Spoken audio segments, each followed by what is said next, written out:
C'était le 14 décembre dernier à Abidjan. Denis Sassou Nguesso assiste à l'investiture d'un président ami.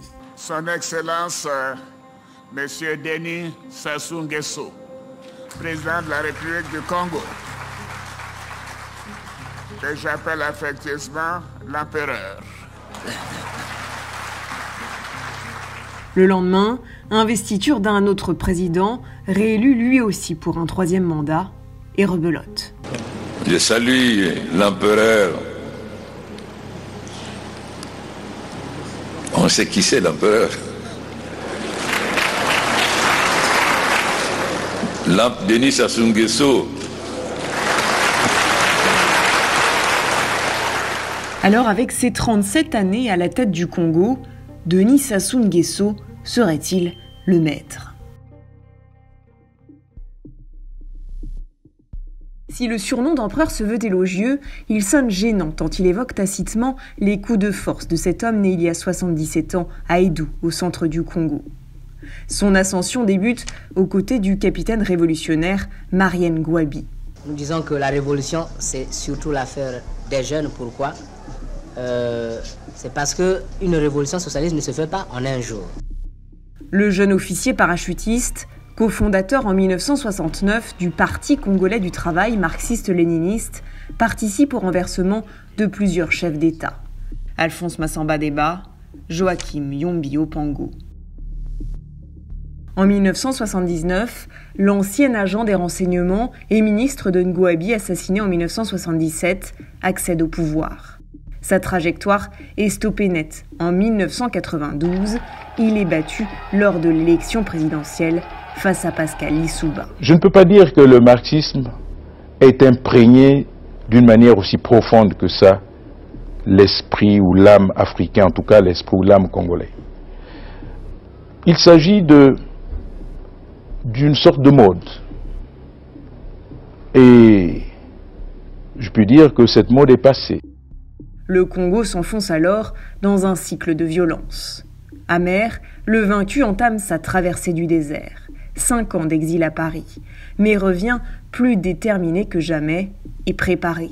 Il reconquiert le pouvoir par les armes en 1997, après 5 mois de guerre civile, grâce au soutien décisif de l'armée angolaise. Garantir le respect des droits fondamentaux de la personne humaine et les libertés publiques.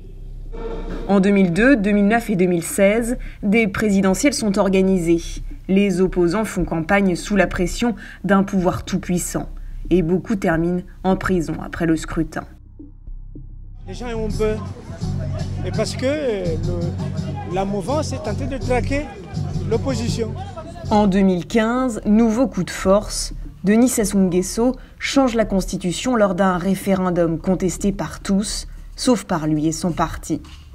Le 21 mars, il briguera un 4e mandat et pourrait rester au pouvoir jusqu'en 2031.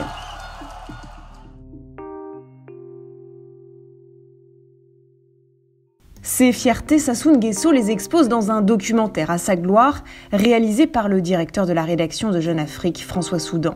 Au moment où nous lançons une nouvelle constitution comme un bateau qu'on met à l'eau, ce n'est pas le moment de le laisser sans l'avoir testé, sans avoir corrigé quelques faiblesses. Et oui, c'est la tentation du devoir. Il aime adopter les postures d'homme de paix. Ici, aux côtés de Nelson Mandela, là, à la tête de l'Organisation de l'Union africaine, où il plaide pour le traitement de la dette du continent. Ou encore ici, lors du protocole de Brazzaville, qui a permis le retrait des troupes cubaines et sud-africaines d'Angola et l'indépendance de la Namibie. Médiateur des crises centrafricaines, libyennes et du Congo-Kinshasa voisin. J'invite les États-Unis à se déployer davantage dans l'espace économique africain devenu concurrentiel. Depuis les années 90, il a compris que le soft power congolais reposait sur l'environnement. En 2016, il lance un fonds bleu pour le bassin du Congo et préside la commission climat du second poumon vert de la planète. je ne ménagerai aucun effort dans l'application par notre zone de l'accord de Paris sur le climat. Des initiatives qui valent une invitation de Paris à cet allié gênant que la France préfère garder loin des projecteurs.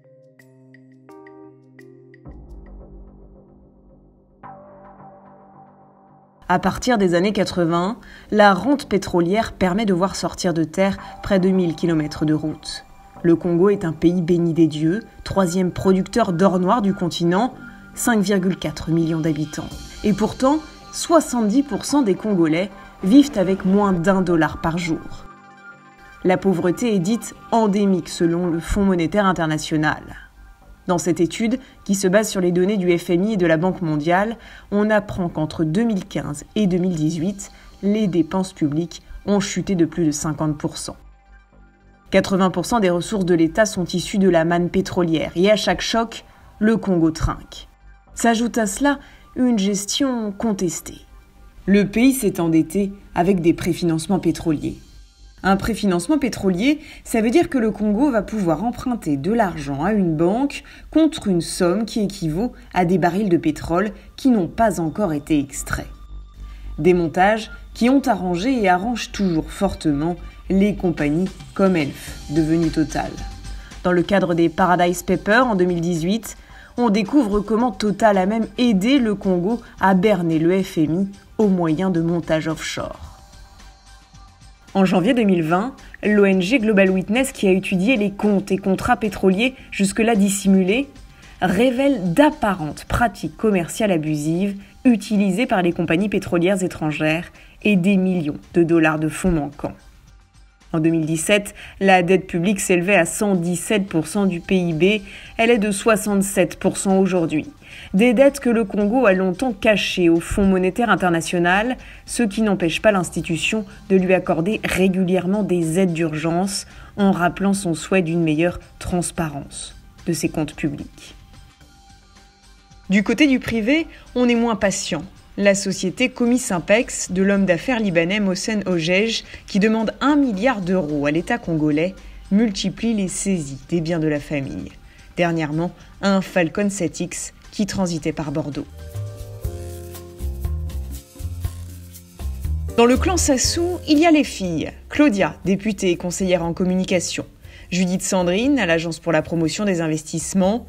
Julienne, soupçonnée d'orchestrer les affaires pétrolières. Stella, la mère de Kintele. Et puis les cousins et neveux comme Edgar à la tête du domaine présidentiel ou Wilfried qui dirige la société congolaise de transport maritime. Mais aussi les membres de son ethnie Mboshi qui parsèment l'organigramme du régime. Denis Christel, le fils cadet, est celui dont le nom est le plus souvent associé aux dérives du clan. Administrateur général de l'unique raffinerie du pays, la Coraf, il est critiqué pour sa mauvaise gouvernance et on lui prête un appétit certain pour les dépenses extravagantes et les circuits financiers offshore. En 2019, l'ONG britannique Global Witness révélait comment celui qu'on surnomme Kiki le pétrolier aurait détourné 50 millions de dollars des caisses de l'État. Un an avant, une enquête de la justice helvétique évoquait des dizaines de millions de dollars de pots de vin octroyés par la société de négoce Gunvor, ayant servi à rémunérer Denis Christel Sassou Nguesso et son père. Lorsqu'on est fils de président, on a plutôt plus d'obligations que de droits parce qu'on se doit d'être exemplaire. Lesquelles, par exemple? Une obligation que vous avez qu'un Congolais moyen n'a pas? Une obligation que l'on a, c'est l'exemplarité en tout temps. Vous êtes exemplaire. Vous essayez de l'être. J'espère l'être au mieux de mes aptitudes et de mes possibilités. Les enquêtes judiciaires pour détournement et corruption, il s'en est ouvert aussi au Portugal, en Italie et en France. À Paris, 5 proches de l'empereur ont été mis en examen pour blanchiment de détournement de fonds publics dans l'affaire des biens mal acquis. Plusieurs biens immobiliers ont été saisis, révélant un impressionnant catalogue d'hôtels particuliers dans les beaux quartiers de la capitale. Mais selon les autorités judiciaires françaises, ce dossier contient des éléments mettant en cause directement le chef de l'État congolais et les membres de sa famille. Des scandales financiers qui ne semblent pas faire vaciller l'autocrate. Nous constatons simplement qu'il y a cette espèce d'acharnement, volonté de nuire, et même une recherche Des réseaux un peu obscurs, clair-obscurs, soutenus par les médias. Et nous disons qu'il y a plutôt volonté de déstabiliser notre pays au-delà des attaques. Pour cette présidentielle, Denis Sassou Nguesso aura eu le plus grand mal à trouver un opposant, faisant office de garantie de pluralisme. Pendant quasiment 4 décennies, l'opposition aura été neutralisée.